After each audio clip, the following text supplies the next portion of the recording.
Good morning, folks. Now I know what you're thinking. AI in the hospital? Is my doctor going to be replaced by some robot like C3PO? Well, not quite. But Hellocare AI, the article you see here, raised 47 million, is doing some seriously cool stuff that could change how we experience healthcare. Now imagine this. You're in the hospital, you're obviously not feeling well, you're eating ice chips. How can AI help you and make your care even better? So we're looking here at Becker's Health IT in collaboration with Hellocare.ai. It's a leading AI-assisted virtual care delivery platform, transforming hospital care models and operations. That's a mouthful. So you see this picture here, we're going to dive straight into it. What the heck is this?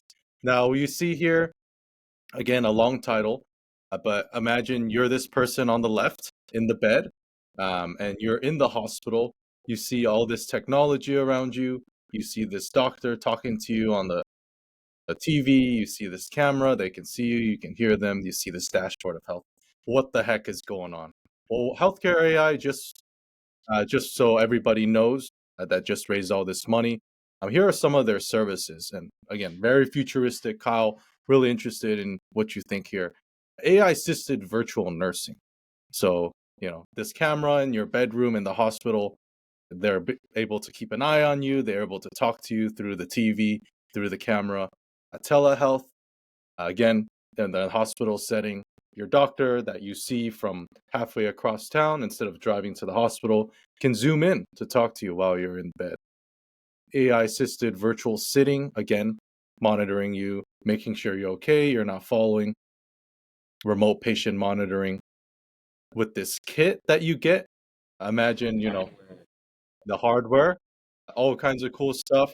This could be in the hospital, outside of the hospital. Point is, you're using these devices, transmitting the data. But you might be thinking, where's the AI in all this? It sounds like a lot of just technology and I cameras. am thinking that, David. Yeah. So they actually have one of their AIs. And hello, Care, if you're listening to this, please correct me if I'm wrong. Love to have you on. Able to see if it's unsafe, if you're at risk of falling. The camera, remember the camera and the TV, a big brother looking at the bed and the angle of the camera, able to detect if the rails are up and down, if you're at risk of falling, and if you are, notify your whole care team. So I think the camera is the real MVP here. You see the person holding it. Kyle, what are your thoughts? Yeah, it's an interesting play too to have that sort of hardware combination with the virtual care, with the AI. It's kind of trying to be the whole package, which is not an easy thing for a startup to do.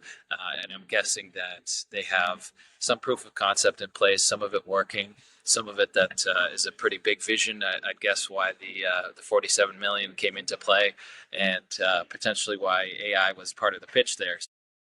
Yeah, I'd be curious to see, hey, where are they actually sort of clinically applying AI today? Is there any kind of data coming out of that so far that's being used to, sell these large brand names that we see on the website? And definitely a different twist on virtual care. You think of virtual care as, hey, you can see any doctor you want from your home, but in this case, it's you can go into the hospital and then any doctor can work from their home to see you. So it's kind of flipping the script a little bit there, making it a little easier for you to. I don't think it's just kind of making it so the doctors can work from home who would normally be in the hospital with you, but maybe allowing you to get your sort of other secondary specialists, things like that, which is pretty cool. And there was one image there with it was a screen with maybe 16 different patients. So I'm curious, how does that look today in terms of monitoring within the hospital? Let's say you have a floor with 16 beds, EKGs, things like that. How does it actually look kind of behind the scenes from the clinical side, David? And does it look like that today? Is that maybe a different kind of twist on it? Seems like it should work that way, but maybe AI could come change things there. One word, Stone Ages. Or in the Stone Ages. So the whole AI thing with the camera and the TV in the room, that people are kind of wary and they want privacy, they treat it like their own room in their house. So because of that, instead of having the TV and the camera, we actually have patient monitors. So pay great people to sit and watch for the patients, make sure everything's okay.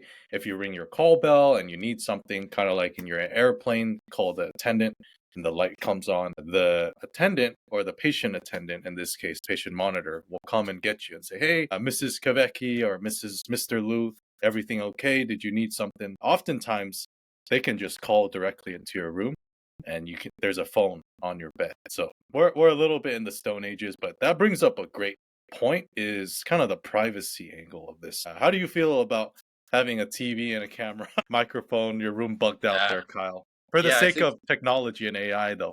Yeah, I mean, you said it. It's Big Brother for sure. It's pretty much exactly the 1984 image of TVs in every room with a camera. You know, a few steps maybe away from kind of the thought police, and thought crime level of integration into your thinking. But yeah, I think it's got to be one of those things where you can show that it is optional and show visually, hey, this camera isn't just kind of standing there in the room, potentially on, potentially off, but you know, either completely remove it and have it be easy to put back, or show that it's completely covered with some physical sort of barrier and these sorts of things. So I think as long as the hospitals can manage that level of consent, have some clear training on it, it's almost, you know, you do need kind of a human to pitch it in a way, and have that communication with the patient to say, hey, here's something that we have available. We know you have XYZ other providers in your network here that we can kind of link up to if you'd like. Plus, you know, it allows the doctor to keep you safe in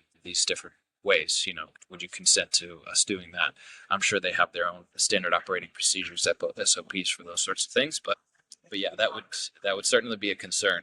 And as a hospital, I would also be concerned about, you know, what's the actual adoption here, and if I'm going to install and subscribe to this pretty expensive stuff, hardware, software, ongoing services, you know, are people actually going to opt into it, and how often would I really use it? I'd be much more interested in a kind of small level pilot than a full rollout. So hopefully with this 47 million, they can get to those larger rollouts and start to see some real clinical acceptance and data at the end. Exactly. And I'm going to harp on this again.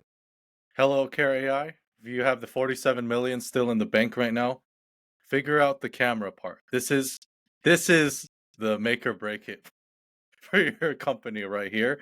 And if you can get past the camera part, that is people allowing the camera to be on, the consent, the privacy, all that stuff, you will get market adoption. That's my hot take.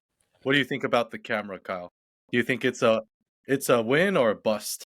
I think it's a win. I think it's a potential win. It's all about kind of how you present it. It's sort of like the old, old days of pharma where reps would take out doctors to nice fancy dinners and show them how to present their prescriptions to their patients and this sort of thing. It's kind of in a similar vein. You can't just go top down. You have to really train the clinicians who are going in, talking to the patients to see, you know, how you can get that opt-in. And then I think the rest is cake. You can a lot of technology with AI. You can make software that's really great, all these sorts of things, but it's really that kind of last step of the human element that I think they almost need to take that last step and bring it to the forefront, and have it be kind of the business behind the business, getting people to opt into that, the camera and the monitoring aspect.